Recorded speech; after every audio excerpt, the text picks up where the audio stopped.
As you can see, I'm doing a very delicate sniffing. I don't want to inhale any fecal spores and ruin my holiday. But yes, this is a very rare note that only the professionals can ever detect, and it just so happens to be wood. Yes, it's wood. Of course, it's wood. Anyways, I'll have a bit of ale, and I'll have a little puff on my pipe and cool my tits. Oh, hello there, my loves. It's one of my book hauls. I haven't done one of these for a long time, but yes, I'm quite ready. I've got 12 absolute beauties to flop out in front of you, my loves. But before we get to that, we have an important matter to discuss here, and that's today's ale, which is Golden Chalice from Glastonbury, my loves. Now, so I bought this from a kind of, I don't know what you'd call it, a small shop that specialises in beer, my loves, like specialty beers. Now, unfortunately, this meant that I had to pay rather more than I normally would. I don't like spending too much money on my beers. But once I was in there, my loves, I had to go with... I could just walk out and not buy it, but this was £3.65, so this better taste fucking amazing, else I'm going to puke.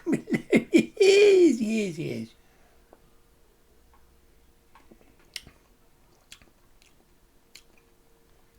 Not bad at all. Is it worth £3.65 now? But we have to support our small shops, my love, so I'm a hero in some ways. Anyway, let's get on with today's business. Yes, there we are. Satanic candle's trying to go out on us, I think. Anyway, let's put our golden chalice there next to the satanic mushrooms, the Hina doll, which is actually quite evil as well, and the satanic candle, which appears to be on the verge of going out. Too much dark magic in here, my loves. But anyway, let's pop the first devil out. What have we got here? So, now, it's an absolutely shambolic setup I've got here as ever. I haven't got much room to manoeuvre. Anyway, right, here we go. This is the first one, and this was gifted to me by my soon-to-be brother-in-law, Brian. So he's got, I've got a couple of his books here today. This one is written by Richard Avery, The Expendables. Is it that kind of Expendables?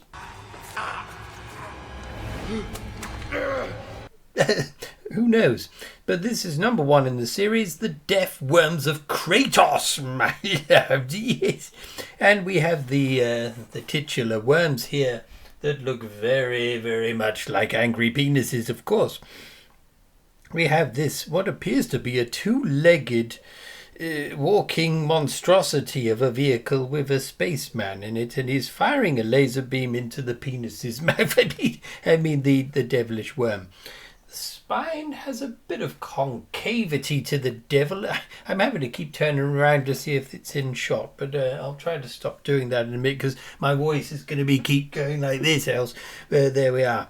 The bells will be playing shortly, my lads. I know you're missing them. They will be there in the background soon. And I've taken the filters off, so you should hear them a bit clearer this time. Right, here we go. Let's read the devil. They were the Expendables. Some genuine volunteers, others not. They were the chosen ones, the people who had been selected to travel far into space and find new planets for human colonization.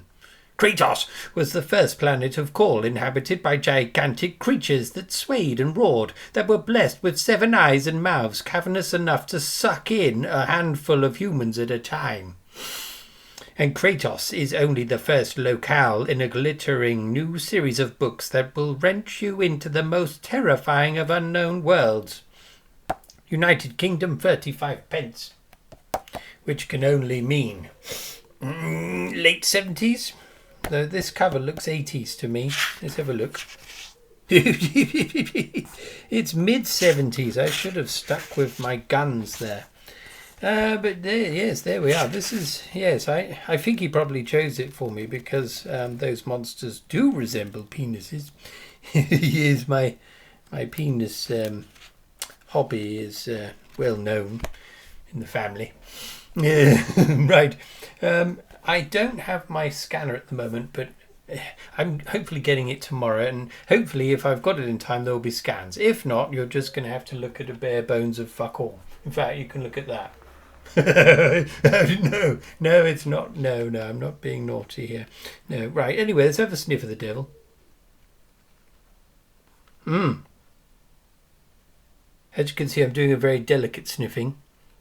I don't want to inhale any fecal spores and ruin my holiday. But yes, this is a very rare note that only the professionals can ever detect, and it just so happens to be wood. Yes, it's wood. Of course, it's wood.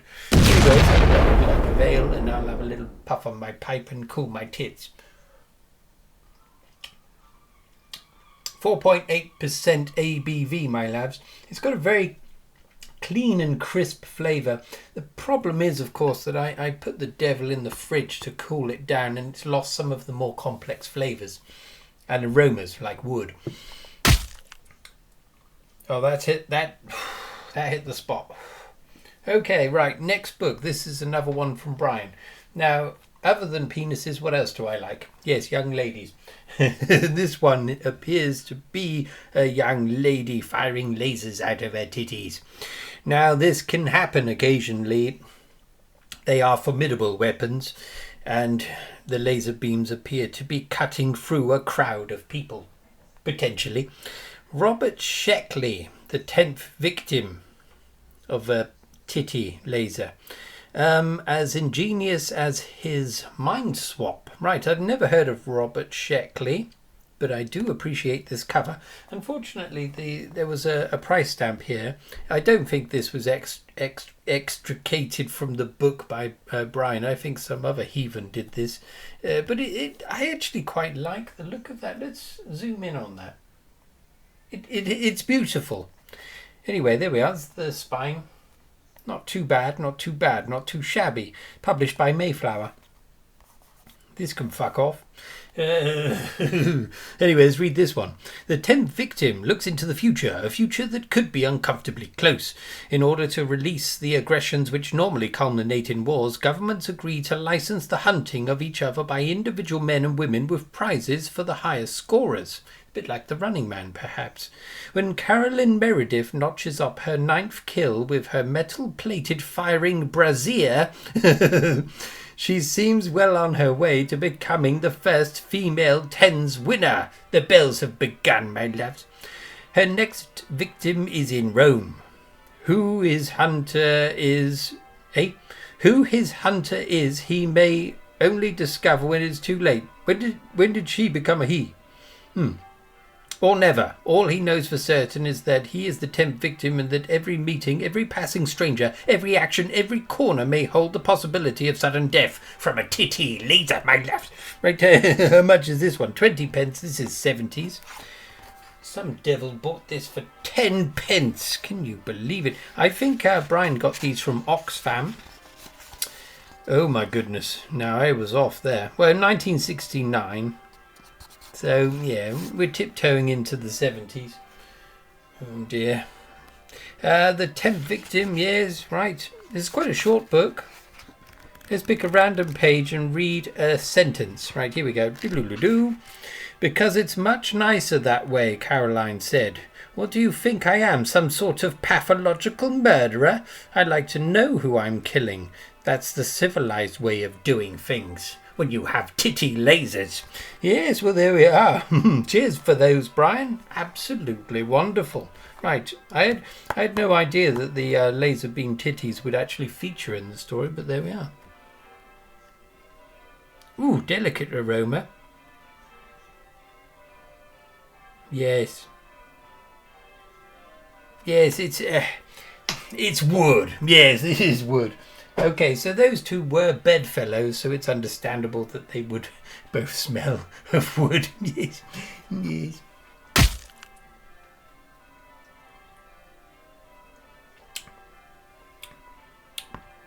So I'm a bit up, more up than usual actually, because I've had a fucking awful day.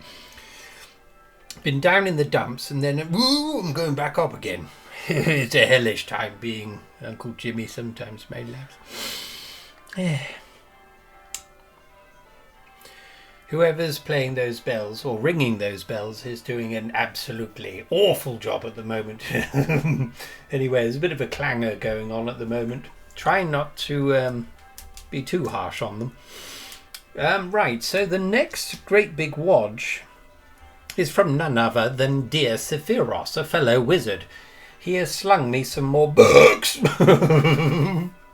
Right, okay, let's pop these out. So the first one, funnily enough, was... So when I reviewed my last James Blish novel, Midsummer Century, I think it was called, someone in the comments suggested Black Easter and the Day After Judgment, and then Sephiros furnished me with said book. I don't think he sought it out specifically, but it's a very, very lucky stroke of luck, really.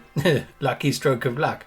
First publication in 1 volume, so this is an omnibus edition, so both stories in one fucking book. So we've got a devilish entity and a fucking aeroplane on top of his head. Okay, this is Arrow. The spine has been bleached to within an inch of its dear life, unfortunately, but I don't give a shit about that. Anyway, let's see what all this is about. Each of the opposing sides in any war always predicts victory. Armageddon has arrived. Through the offices of a megalomaniac arms dealer and an overambitious black magician, in one apocalyptic night, the major and minor devils are unleashed on the world. God is vanquished, and the city of hell appears in Death Valley. Tremendous excitement, black science fiction at its very best. Dark magic, my loves. This sounds very interesting. £1.50 in the UK. This must be mid-80s. This is where I'm going today. Let's have a look here. Let's have a look. Am I still in shot? No. Well, not too bad. Okay, early 80s. Right. My gauge is a bit off at the moment. But yes, I think it's in good condition. There's a little bit of staining there, and it's yellow. Oh dear, what could that be? Spermatozoa, one would hope it's not. Sephiros, you did not ejaculate on this book prior to giving it to me, I hope. Anyway, right, check out that cover. It's okay as a cover. It's not dinging my bell too heavily. It's not Sephiros' fault, by the way.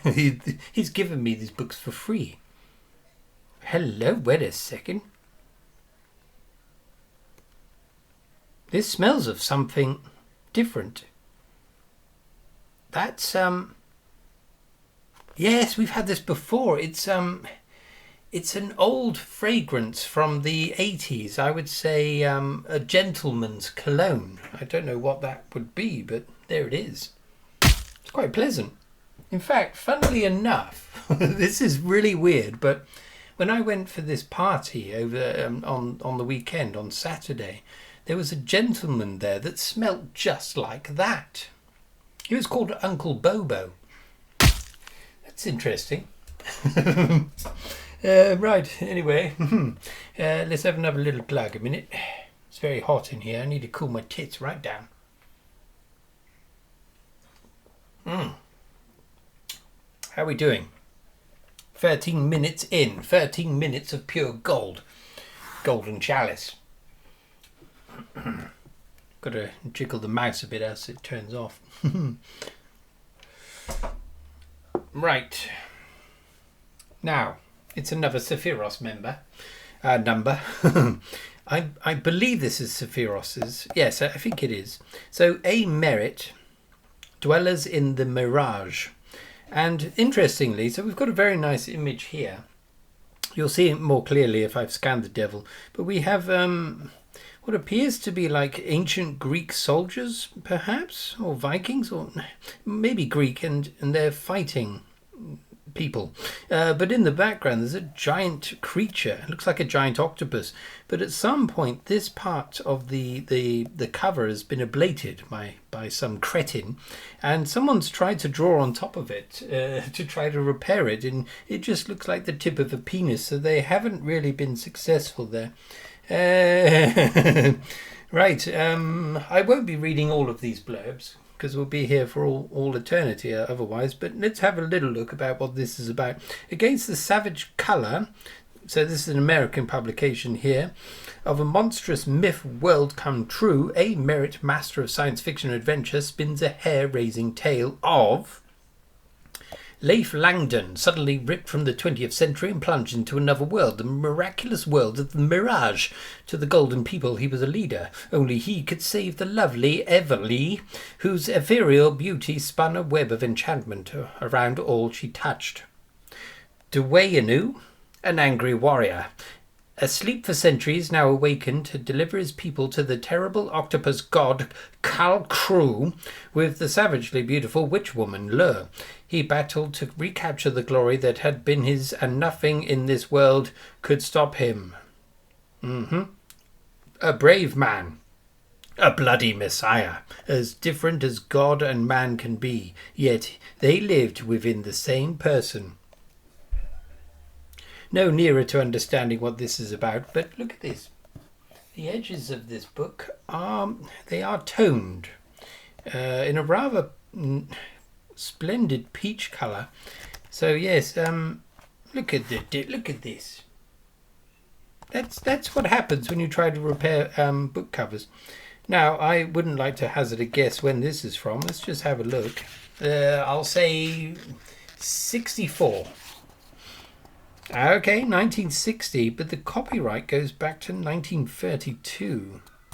Interesting. The A stands for Abraham. Interesting font here for the contents. Not sure if I approve of that. Okay, nice. Sephiros hasn't put any banknotes within the pages, which is disappointing. I'm joking. Anyway, yes, have a look at that cover. Yes, it's a shame about the damage. What the hell? Okay, this smells exactly the same as the other one. So this smells of Bobo. Uncle Bobo. Yes.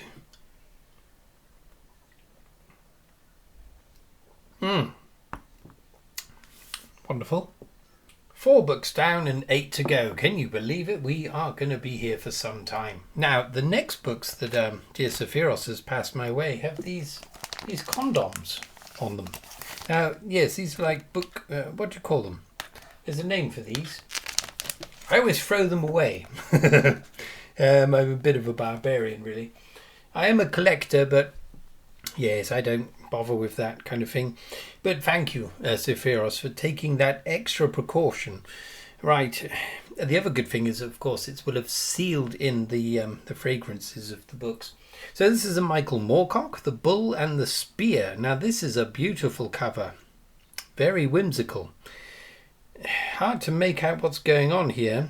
And he has a bull's arse as part of his nostrils, whoever this is. Reminds me of the cover of... what was it called?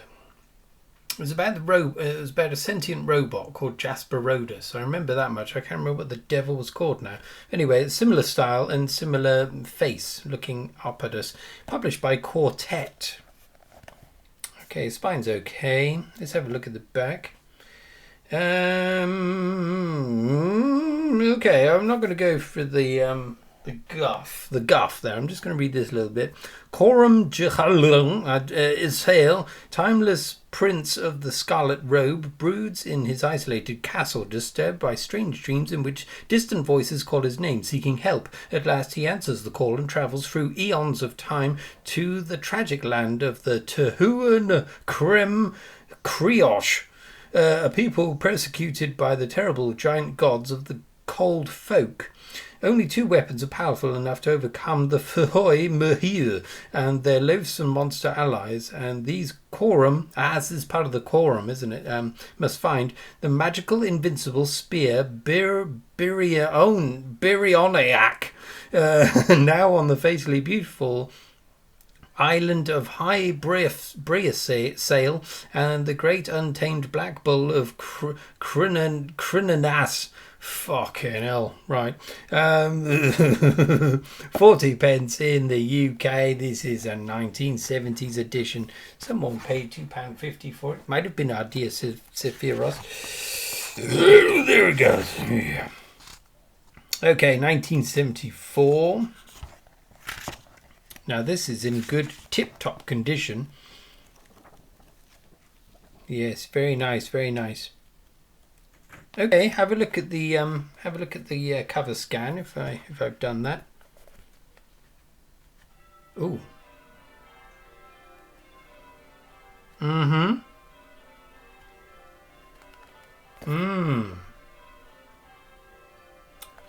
don't know what that smells of. Yes, church pew. Slightly fecal. Look at that. Anyway, let's pop another one out. Ooh, got another condom to get rid of here. Right, Book Dom. This is a Brian Aldiss, An Age. Now that's a lovely image, isn't it? Look at that eye looking at us, and a fully formed Tyrannosaurus Rex emerging from a severely shattered egg. There's a number of things wrong with this image, but it's still wonderful. Published by Sphere. Spine is nice. Can't go wrong with a black spine because it won't typically suffer from light damage, although of course it can. Right, I'm going to have to read this one as well. Can you believe it? Bush materialized on the prehistoric shore, and the drama began. For Bush was a mind traveler, moving through time like a phantom, and haunted by a phantom, the Dark Woman. The Dark Woman was seeking his Bush. No, no.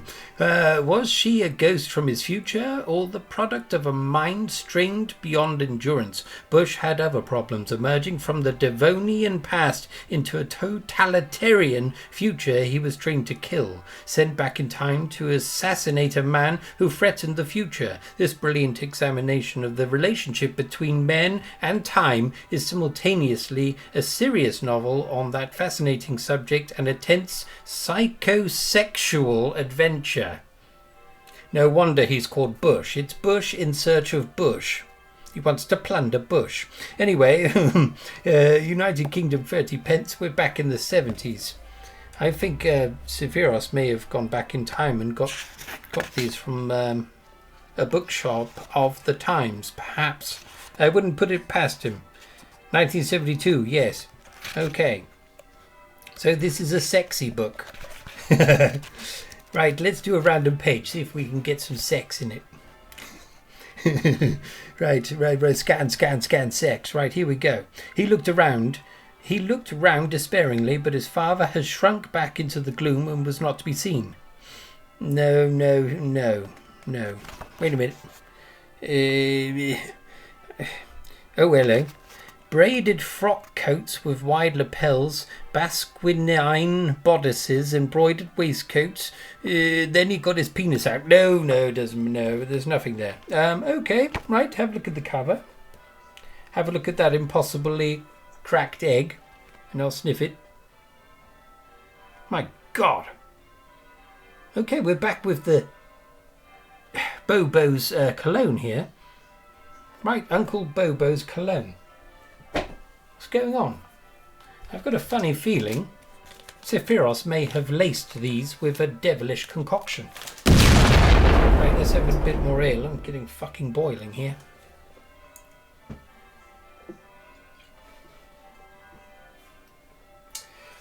Right. It's quite nice.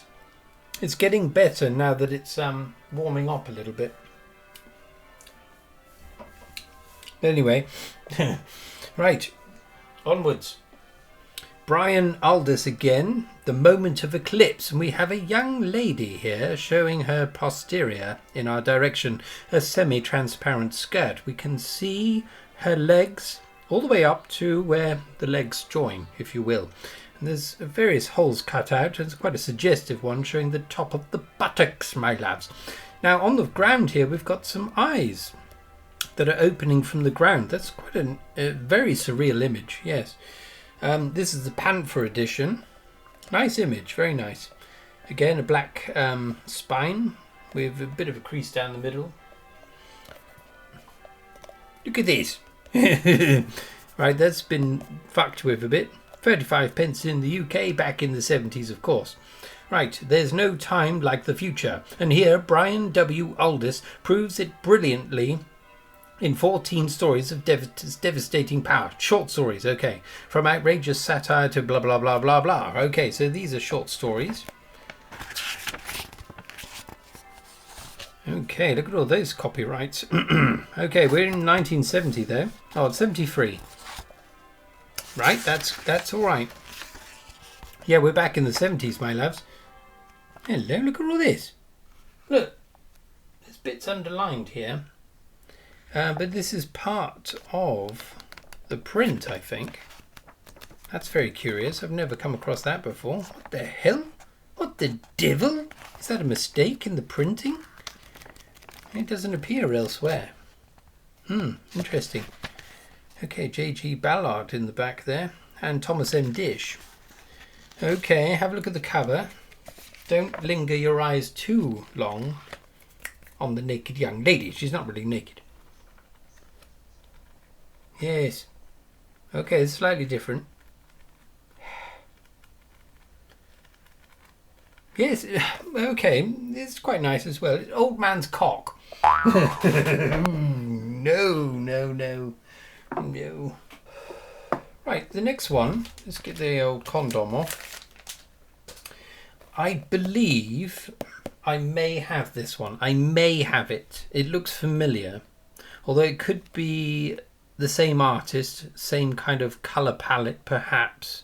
But this does look familiar, and I've got quite a few A.E. Van Vogt books. This is Quest for the Future, A Glimpse into the Infinite, my lads, a New English Library edition. A very creased spine, but that's okay. That's nice. Look at that. So we've got, oh, it's just the same as the front. Okay. Brilliant new novel. Okay, so this is a short blurb. Worlds of differing probabilities and the constant search for immortality are the twin themes of this mind-toppling story. Expanding the enigmas of time, Van Vogt carries the reader to the furthermost edges of past and future and outwards to a place where time loses all meaning. 35 pence, we're back in the 70s. Let's have a look here.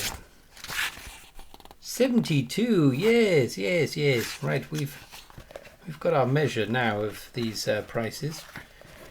Yes, no treasure maps, no banknotes, nothing naughty. Okay, Stranger in a Strange Land. June by Frank Herbert. Okay, have a look at that. Yeah, it's not bad image. My God.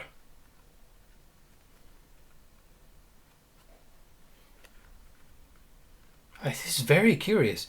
Okay, so that one is teetering between Uncle Bobo and and nicotine. Well, tobacco. So a bit of both.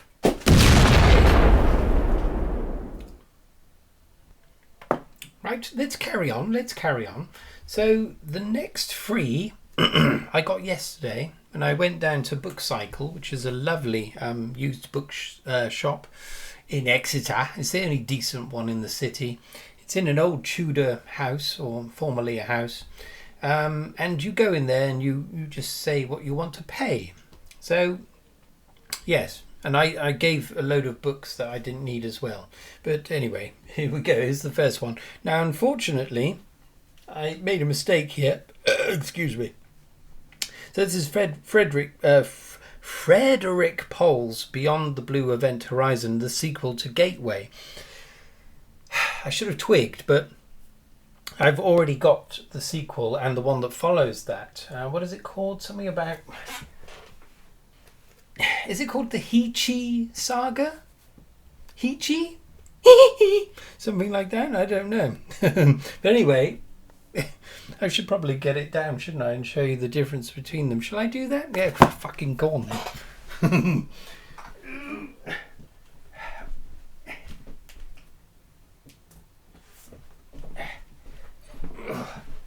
Yeah, I've thrown my hip out. Won't tell you how I did it.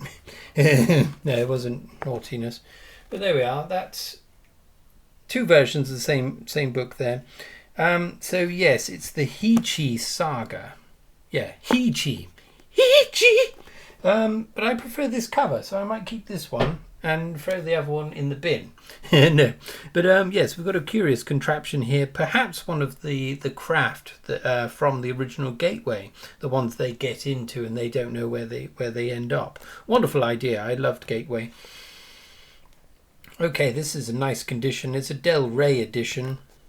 Okay, so I don't know anything about the sequel, so I'll be interested to read this blurb. It's rather long, I'm sorry.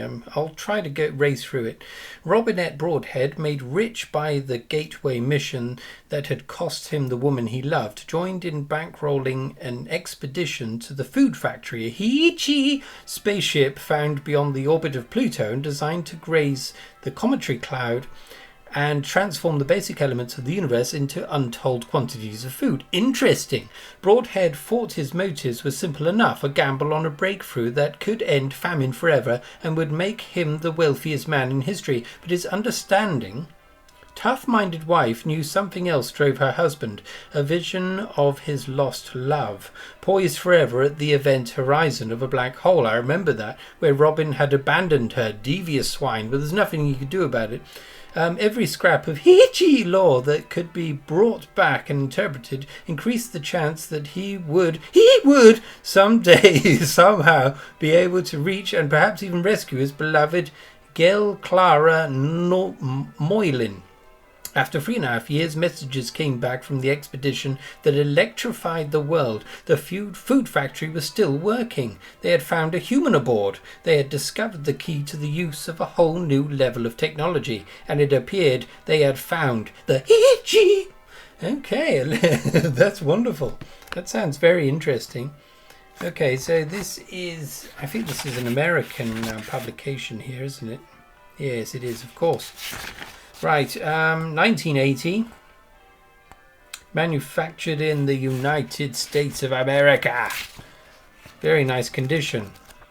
I did quite well, my loves. Do you think? And I like the way each chapter begins with a fucking great big box. You don't see that very often.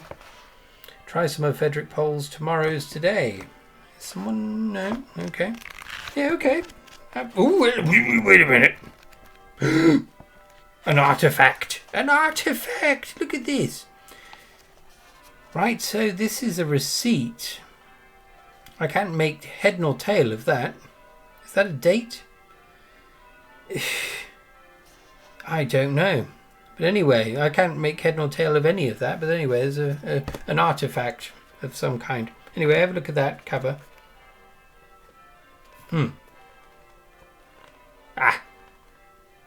Yes, of course. We're back on firm territory here. It's wood! Wood, motherfucker!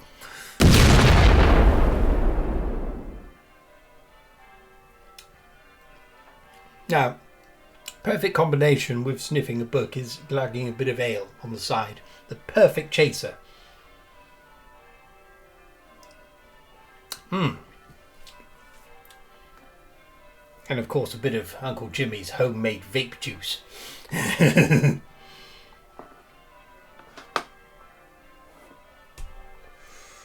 Ooh, lovely. Gets you right in the lung. Anyway, right, the next one is a absolute beauty.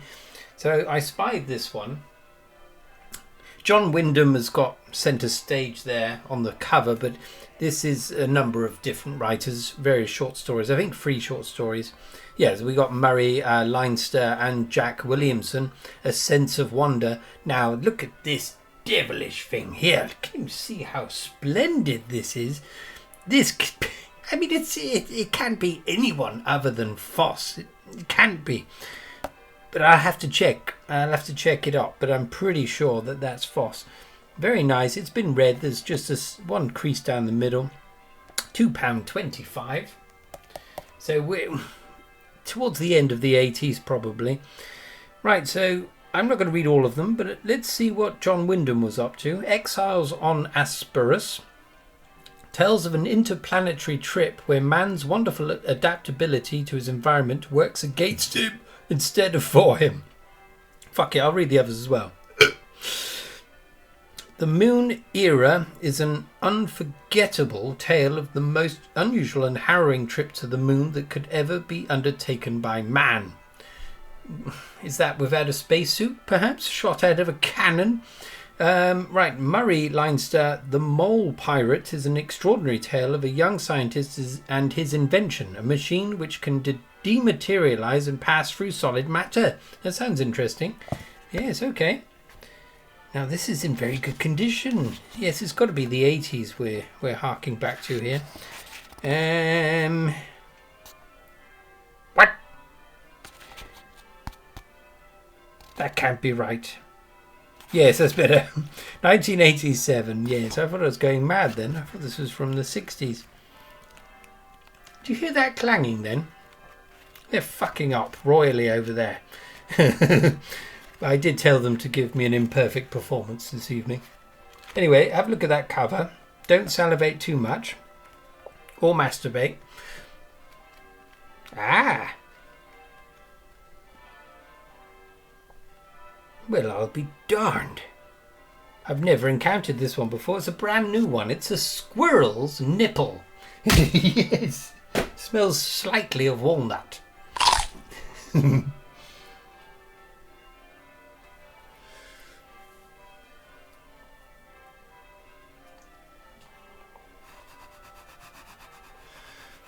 Oh, hell. Just put out the bloody satanic candle. I think we need to drip some of it off, really, but... oh, no, that's bad luck. Wait a minute. I'll get another candle. Yes.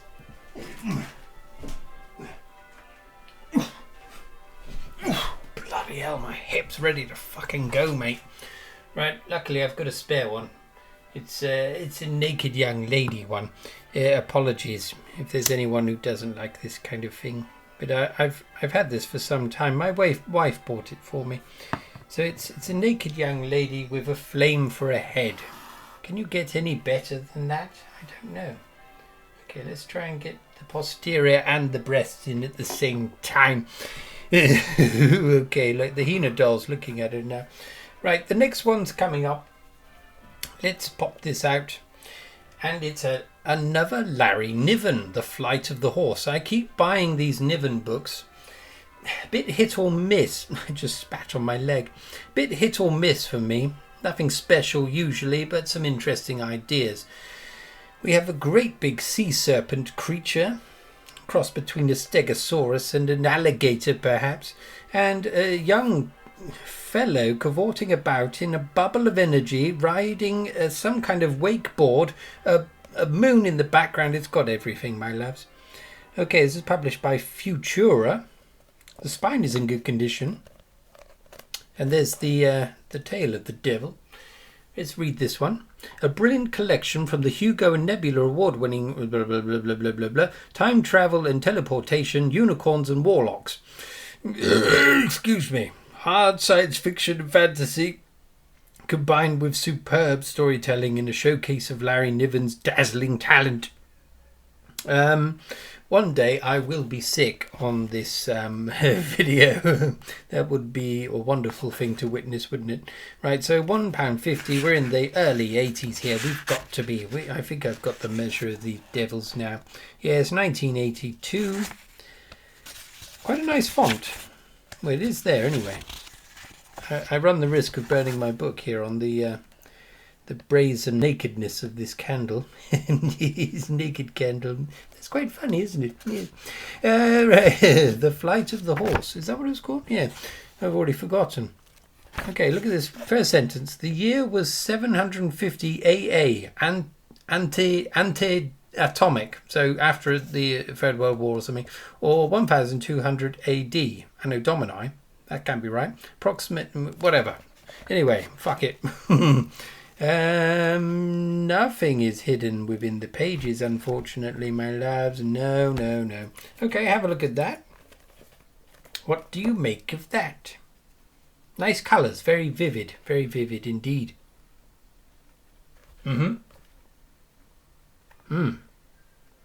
Okay, that's just straight on. That's just straight old walnut.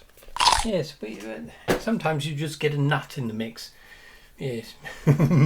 Right, so last but not least, this is not really, right, it's not an old book. I don't know anything about it actually, but someone on the channel, it's a fucking massive thing, I can barely get it in the shot here. Let's pull this up a little bit. Yes. Try not to burn the devil. Okay, Gravity's Rainbow. So someone, I can't remember who, if you're watching, do let me know. I don't know if it was Nucky Nelson. No, I don't think it was. But anyway, this is Thomas Pynchon, Gravity's Rainbow. So this is, I can't remember why it was recommended to me now either. Let's read the blurb and see what happens. Right, the greatest, wildest author of his generation. We could tell you the year is 1944, that the main character is called Tyrone Slothrop, and that he has a problem because bombs are falling across Europe and crashing to Earth at the exact locations of his sexual conquests. But that doesn't really begin to cover it. Now, yes, I vaguely remember this. Reading this book is like falling down a rabbit hole into an outlandish, sinister, mysterious, absurd, compulsive netherworld as blah, blah, blah, blah, blah. We don't care what they say. Okay, so there's a chap who's shagging his way across the country and bombs are being dropped upon those locations. Perhaps time travel, or this was in relation to what was it? Time Snake and Super Clown. I think that's what that was about. Perhaps, but anyway, this is a fucking great big book. This would take me about a month and a half to read. But anyway, have any of you read this? Gravity's Rainbow.